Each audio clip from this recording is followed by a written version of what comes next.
بسم الله الرحمن الرحيم. قل أوحي إلي أنه استمع نفر من الجن فقالوا إنا سمعنا قرآنا عجبا يهدي إلى الرشد فآمنا به ولن نشرك بربنا أحدا وأنه تعالى جد ربنا ما اتخذ صاحبة ولا ولدا وأنه كان يقول سفيهنا على الله شططا وأنا ظننا أن لن تقول الإنس والجن على الله كذبا وأنه كان رجال من الإنس يعوذون برجال من الجن فزادوهم رهقا وأنهم ظنوا كما ظننتم أن لن يبعث الله أحدا وأنا لمسنا السماء فوجدناها ملئت حرسا شديدا وشهبا وأنا كنا نقعد منها مقاعد للسمع فمن يستمع الآن يجد له شهابا رصدا وأنا لا ندري أشر أريد بمن في الأرض أم أراد بهم ربهم رشدا وأنا منا الصالحون ومنا دون ذلك كنا طرائق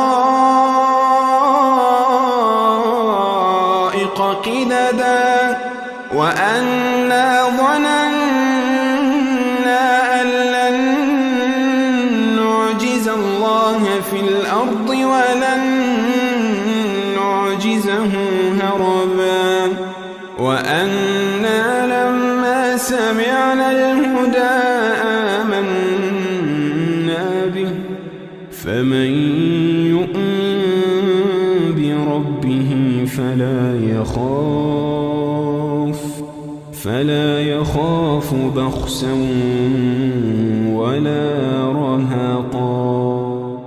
وأنا منا المسلمون ومنا القاسطون فمن أسلم فأولئك تحروا رشدا وأما القاسطون فكانوا لجهنم حطبا وأن لو استقاموا على الطريقة لأسقيناهم ماء غدقا لنفتنهم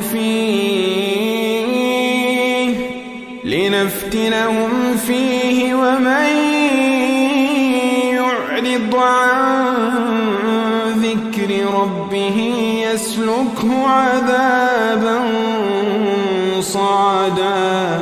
وأن المساجد لله فلا تدعوا مع الله أحدا وأنه لما قام عبد الله يدعوه كادوا يكونون عليه لبدا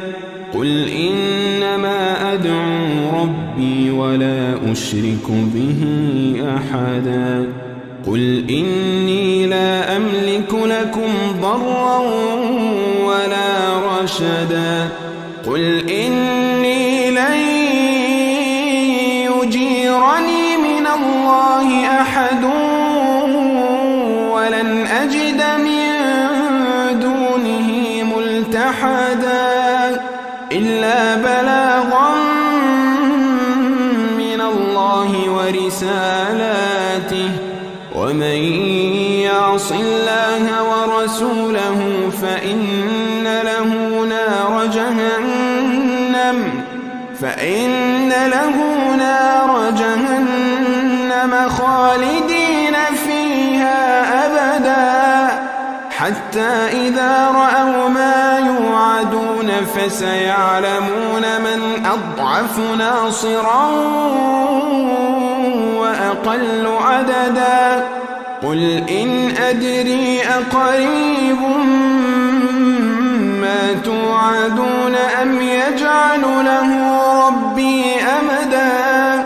عالم الغيب فلا يظهر على غيبه أحدا إلا من ارتضى من رسول فإنه يسلك من بين يديه ومن خلفه رصدا ليعلم أن قد أبلغوا رسالات ربهم وأحاط بما لديهم وأحصى كل شيء عددا.